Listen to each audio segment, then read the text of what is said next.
Hello students, आज आपण नवीन topics learn करणार आहे. Chapter number 11. Chapter number 1, gravitation. So from this chapter today we have to see the two topics, that is mass and weight.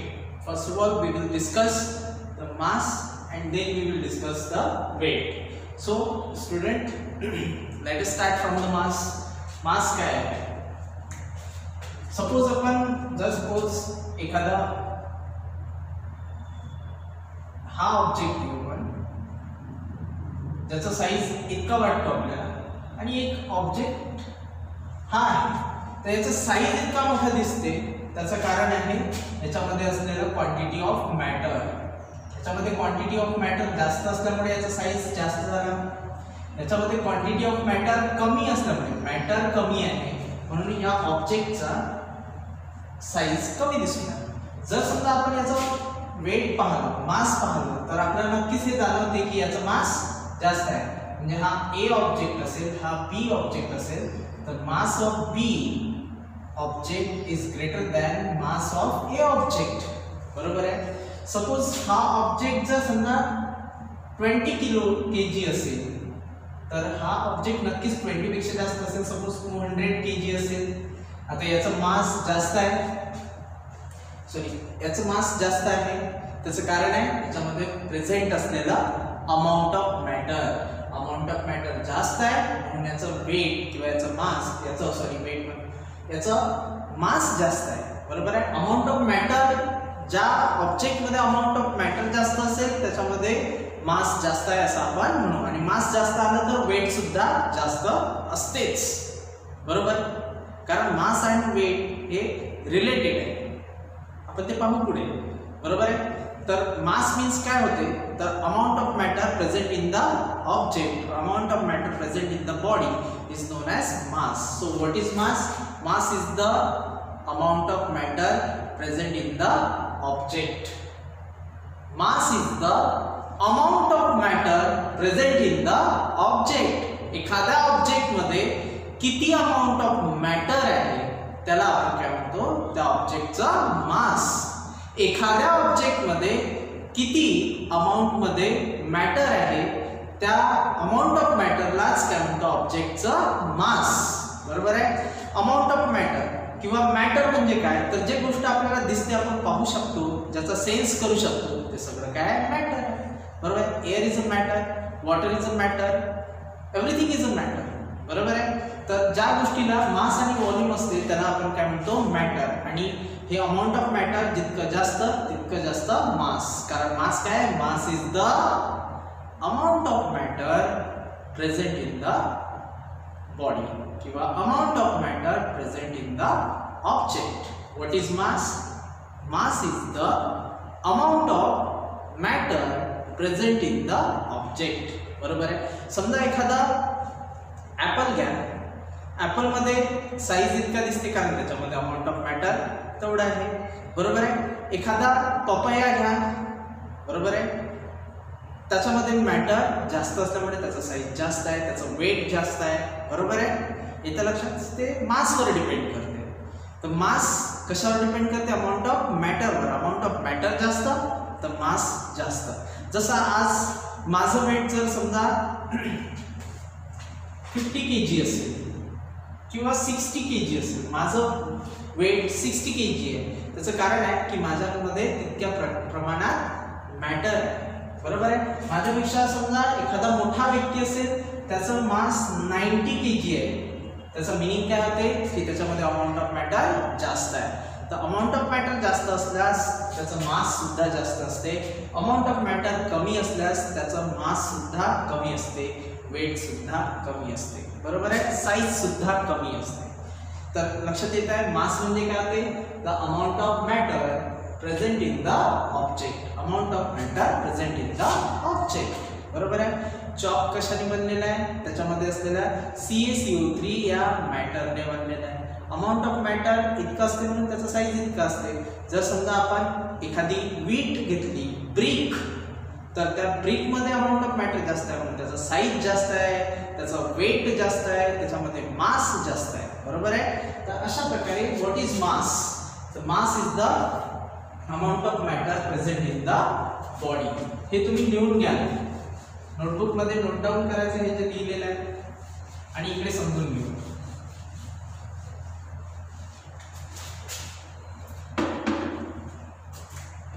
What is mass? Mass means काय? एखाद्या object मध्ये जे amount of matter present असते, बरोबर आहे, त्यालाच काय म्हणतो आपण? Mass. Mass is the amount of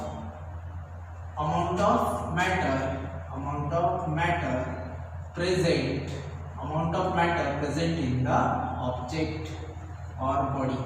body म्हणजेच object. What is mass? Amount of matter present in the object. येतं लक्षात. त्यानंतर मासला मेजर केलं जातं. Mass is a measurable quantity, so it's SI unit of mass is kg. आपण SI unit kg लिहितो, CGS unit gram लिहितो, बरोबर आहे. तर SI युनिट kg घेतला आपण. त्यानंतर मास हे काय? स्केलर क्वांटिटी आहे. मास कशी आहे? Scalar quantity. स्केलर क्वांटिटी दोन प्रकारच्या क्वांटिटी असतात, स्केलर आणि वेक्टर. स्केलर क्वांटिटी मध्ये फक्त आपण यूज करतो magnitude. It includes only magnitude, not the direction. जसं फोर्स मध्ये पाहिलं होतं आपण, force is a vector quantity. Force काय? Vector quantity. म्हणजे +50 newton, force is equal to +50 newton. आणि तशाच प्रकारचं त्याच्या विरुद्ध दिशेने काय राहणार? -50 न्यूटन. अशा प्रकारचं प्लस मायनस यूज करत असेल तर ते डायरेक्शन झालं. त्यानंतर नंबर यूज करत असेल तर मॅग्निट्यूड झालं, बरोबर आहे. तर प्लस मायनस डायरेक्शन शो करते. आणि हे 50 जे दाखवत आहे ते काय आहे? ते आहे मॅग्निट्यूड. काय आहे? मॅग्निट्यूड. मग ज्या क्वांटिटी मध्ये मॅग्निट्यूड प्लस डायरेक्शन असते त्याला म्हणतो आपण वेक्टर क्वांटिटी. आणि ज्या क्वांटिटी मध्ये फक्त मॅग्निट्यूडचा विचार केला जाते, फक्त नंबर्सचा विचार केला जाते, डायरेक्शन कोणती आहे याचा विचार केला जात नाही, त्याला आपण स्केलर क्वांटिटी म्हणतो. म्हणजे समजा मास या डायरेक्शनने जरी मेजर केलं तरी सपोज आपण मॅग्निट्यूड घेऊ. Magnitude 60 kg. मग आता हे 60 kg आपण या डायरेक्शनने मेजर केलं तरी 60 kg आहे, अपोजिट डायरेक्शनने मेजर केलं तरी 60 kg आहे, अपवर्ड डायरेक्शनने मेजर केलं तरी 60 kg आहे, आणि डाऊनवर्ड डायरेक्शनने मेजर केलं, कोणत्याही डायरेक्शनने मेजर केलं तरीही डायरेक्शनचा विचार केला जात नाही. अंडरस्टूड. त्यानंतर फक्त त्याची मॅग्निट्यूड यूज केल्या जाते. दॅट इज जसं कोणताही नंबर 60, 40, 50 कोणताही नंबर घ्या त्याला आपण मॅग्निट्यूड म्हणतो, बरोबर आहे. तर सपोज मॅग्निट्यूड आहे 60 kg म्हणून फक्त मॅग्निट्यूडचा विचार केला जात असेल तर त्या फिजिकल क्वांटिटीला आपण स्केलर क्वांटिटी म्हणतो. म्हणजे मास काय आहे? Mass is a scalar quantity. Mass is a scalar quantity mass, बरोबर आहे. Mass is a scalar quantity, बरोबर आहे. स्केलर क्वांटिटी झाल्यानंतर नेक्स्ट पॉइंट आपण लर्न करू मासचा, तो म्हणजे it does not change place to place, means it remains same everywhere. Mass remains same everywhere. It does not change place to place. म्हणजे place to place change नाही होत, बरोबर आहे. म्हणजे समजा आज आपण इथे आहे, इथे 50 kg असेल. समजा आपण कुठे दुसऱ्या स्टेटमध्ये गेलो तर तिथे किती राहणार? 50 kg. असं नाही होणार 2 kg होऊन जाईल, बरोबर आहे. असं झालं असतं तर लोक दुसऱ्या गावाला गेले नसते, बरोबर आहे. समजा आपण इथे अर्थ सरफेसवर आहे तर 50 kg आहे, बसमध्ये जर बसलो तर 100 kg होऊन जाते. असं होणार आहे का? नाही. लोकांचं वजन वाढवण्यासाठी मग तसंच केलं असतं. हां, भले कमी करायचं असेल तर मग तुम्हाला मूनवर जावं लागेल. मूनवर 6 पट कमी होऊन जाते, बरोबर आहे. इथं लक्षात. म्हणजे इथे जेवढं असेल त्याच्या 6 पट कमी मूनवर राहते. पण म्हणजे मास चेंज नाही होत. तिथे 6 पट कमी वाटते कारण ग्रॅव्हिटेशनल फोर्स, वेट कमी होऊन जाते. मास नाही, सॉरी, मास कमी नाही होत, वेट कमी होते तिथे, बरोबर आहे. तर मास प्रत्येक ठिकाणी सेम राहते. कुठेही जा तुम्ही, चंद्रावर जरी गेले तर मास सेम राहते. वेट चेंज होते पण मास सेम राहते. बरोबर आहे. तर मास बदलत नाही, म्हणजे it remains same everywhere. It does not changes place to place. It does not change place to place. Then it is a measure of inertia. Measure of inertia. Measure of inertia. आता inertia काय आहे? inertia म्हणजे जडत्व होते मराठीमध्ये, जडत्व. पण जडत्व तुम्हाला लक्षात नाही ना, त्याला आपण डिफाइन करू की the tendency of a body. inertia काय आहे पाहू. काय आहे?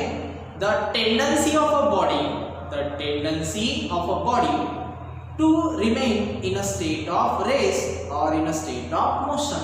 म्हणजे वस्तूची ज्या अवस्थेत असेल त्याच अवस्थेत राहण्याची जे टेंडन्सी असते, प्रवृत्ती असते, त्या टेंडन्सीला आपण काय म्हणतो? इनर्शिया. तुम्ही बघितलं असेल एखादा दगड असते मोठा, बरोबर आहे, मोठा असो छोटा असो, किती मोठा असो, बरोबर आहे, तो जसा आहे समजा ठेवला असेल एका ठिकाणी तर तो एकाच ठिकाणी राहण्याचा प्रयत्न करते. कधीतरी उठून दुसऱ्या ठिकाणी जाते का? असं झालं असतं तर देवांनी, जे दगडाचे देव असतात त्यांनी जागा चेंज केली असती. म्हणजे आज मंदिरात आहे, तुम्ही गेल्याबरोबर ते दुसरीकडे गेले असते, बरोबर आहे. पण असं नाही आहे. कोणत्याही ऑब्जेक्टची ही टेंडन्सी असते की ज्या अवस्थेत असेल त्याच अवस्थेत राहण्याची. त्याला आपण इनर्शिया म्हणतो. म्हणजे the tendency of a body to remain in a state of rest or in a state of motion. ज्या अवस्थेत असेल त्याच अवस्थेत राहण्याच्या टेंडन्सीला, प्रवृत्तीला आपण काय म्हणतो? इनर्शिया. मग ही टेंडन्सी किती आहे? बरोबर आहे. जर समजा मास जास्त असेल तर इनर्शिया जास्त असेल. म्हणजे आपण उचलताना बघू शकतो का बरं उचलणं होत नाही? कारण त्या वस्तूला त्याच स्टेटमध्ये, रेस्टमध्येच राहण्याचा प्रयत्न करते. बरोबर आहे. मास जास्त असलं तर मग आपण त्याला उचलायला ताकद जास्त लागते. इथं लक्षात, आपल्याला एनर्जी जास्त लावावी लागते कारण त्याची इनर्शिया जास्त आहे. मास जास्त, त्याची इनर्शिया जास्त. Higher the mass, higher is the inertia. Higher the mass, higher is the inertia. मग हायर इनर्शिया जर असेल तर त्याचं मास हायर राहते, किंवा मास हायर असेल तर इनर्शिया सुद्धा हायर असते. बरोबर आहे. जसं तुम्हाला माहित आहे, समजा एखादी सायकल असेल, त्याचं मास माहित आहे तुम्हाला, ते ढकलायला थांबली असेल तर ते ढकलायला तुम्हाला जास्त एनर्जी, ताकद, फोर्स लावा लागते का? नाही. कमी फोर्समध्ये तो ढकलला जातो. पण तेच जर एखादा मोठा ट्रक असेल, लॉरी असेल, तर अशा लॉरीला, ट्रकला, कारला ढकलण्यासाठी तुम्हाला जास्त फोर्स लावा लागते. कारण तिचं त्या लॉरीचं, त्या ट्रकचं मास जास्त आहे, म्हणून त्याची इनर्शिया जास्त आहे. बरोबर आहे. मास जास्त आहे म्हणून इनर्शिया जास्त आहे. म्हणून mass is the measure of inertia. Inertia मोजण्याचं एक माप आहे मास. अंडरस्टूड. तर अशा प्रकारचे आपण पॉइंट्स मासचे पाहिले. मास काय? Amount of matter present in the object. Unit काय आहे त्याचं? एसआय युनिट आहे KG, CGS unit gram. It is a scalar quantity. म्हणजे फक्त मॅग्निट्यूडचा विचार केला जाते, डायरेक्शनचा विचार केला जात नाही. डायरेक्शनचा विचार केला जात नाही. फक्त कशाचा, काय इन्क्लूड आहे त्याच्यामध्ये, काय मेजर केला जाते? मॅग्निट्यूड. डायरेक्शनचा विचार केला जात नाही. आणि प्रत्येक ठिकाणी जर गेलो तर मास सेम राहते. आणि it is a measure of inertia according to first law of Newton. त्यानंतर नेक्स्ट टॉपिक आहे आपला वेट. वेट काय? वेट काय? Weight is the force. Weight is the force. Weight is the force. Weight काय आहे? Force आहे. Weight is the force with which the earth attracts the object. बरोबर आहे. म्हणजे आपण 60 किलो इतकं जर वजन असेल आपलं, तर त्याचा अर्थ आहे की पृथ्वी आपल्याला 60 किलो इतक्या 60 किलो किंवा 60 न्यूटन इतक्या फोर्सने, 60 न्यूटन नाही म्हणू आपण, 60 मल्टिप्लाइड बाय ग्रॅव्हिटेशनल फोर्स इतक्या वेटने आपल्याला पुल करत आहे पृथ्वीकडे. बरोबर आहे. म्हणून आपण म्हणतो what is weight? Weight is the force. Weight is the force with which the earth attracts the object. आता समजा हे अर्थ आहे, दिस इज द अर्थ, ही अर्थ आहे, आणि एखादा ऑब्जेक्ट, त्याला अर्थ काय करते? ज्या फोर्सनं, म्हणजे ग्रॅव्हिटेशनल फोर्सनं पृथ्वीकडे ओढते. बरोबर आहे. म्हणून त्या फोर्सलाच काय म्हटलं जात आहे, वेट. त्या फोर्सला काय म्हटलं जात आहे, weight. What is weight? Weight is the force. Weight is the force with which the earth attracts the object towards itself. बरोबर आहे.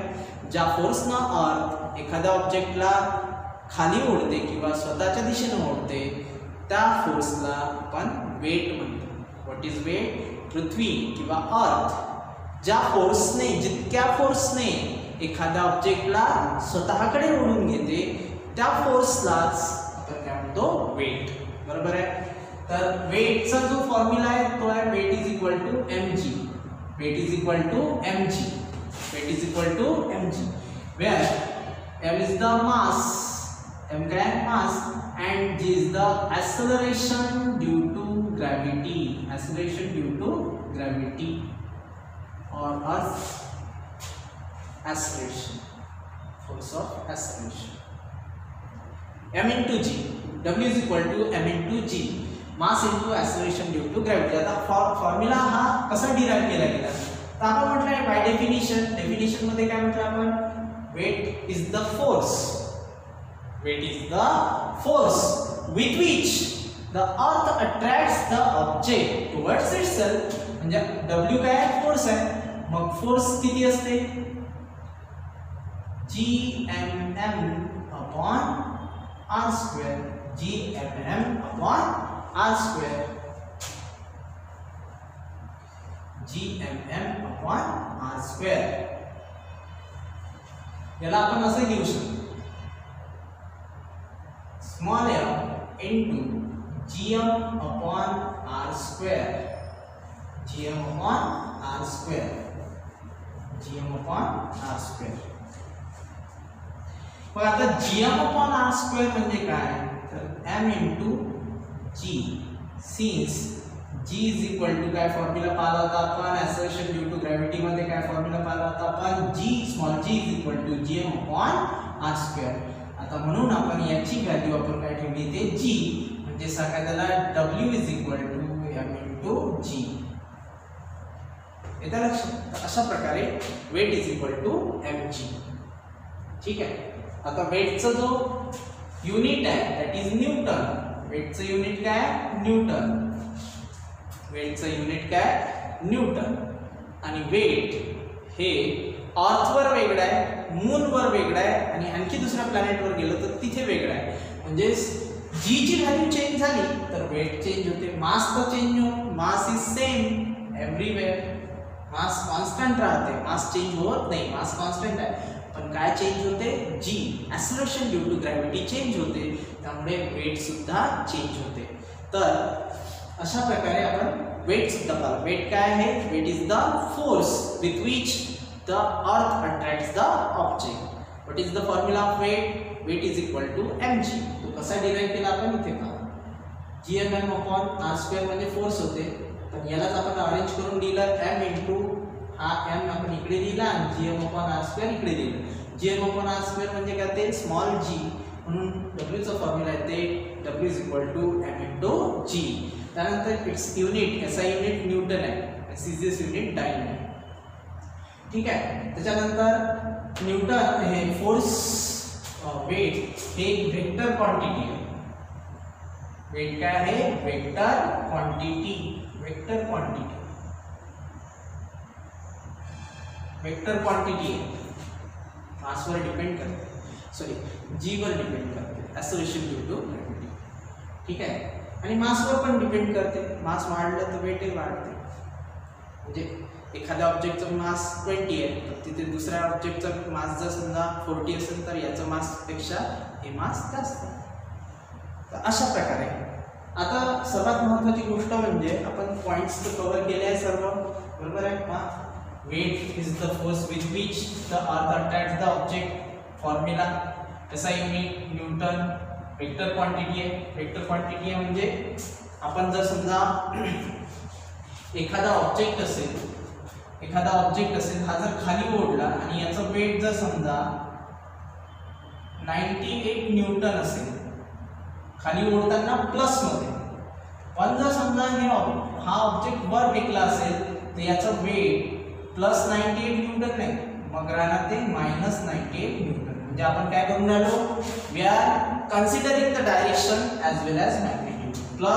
प्लस किंवा मायनस असणे म्हणजे डायरेक्शन आणि ह्या नंबर असणे म्हणजे मॅग्निट्यूड. म्हणजे दोन्ही गोष्टी आपण इथे पहा, डायरेक्शन आणि इथे मॅग्निट्यूड. म्हणजे दोन्ही गोष्टी आपण यूज करून राहिलो, direction as well as magnitude. म्हणजे कोणती क्वांटिटी आहे, वेक्टर क्वांटिटी आहे. Weight is a vector quantity, weight is a vector quantity and it changes from place to place. मी सांगितलं तुम्हाला, अर्थवर जे मास असते त्याच्या 6 पट कमी मास कुठे असते, सॉरी, जे वेट अर्थवर असेल त्याच्या 6 पट कमी वेट हे मूनवर असते. म्हणजे मूनवर काय होऊन राहिलं, कमी होऊन राहिलं.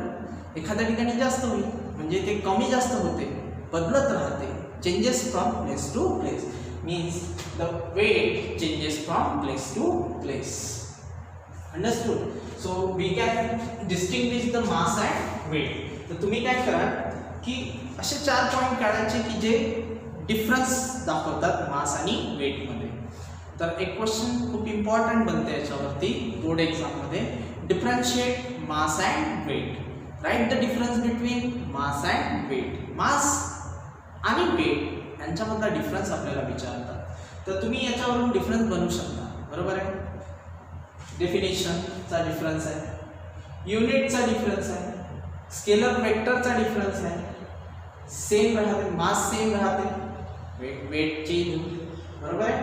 अशा प्रकारचे 4 डिफरन्स आपल्याला इझिली मिळतात. So this was the very important topic. So students, learn it properly and if you have any queries you can ask me by using the chat option on our app. Thank you so much. Have a nice day.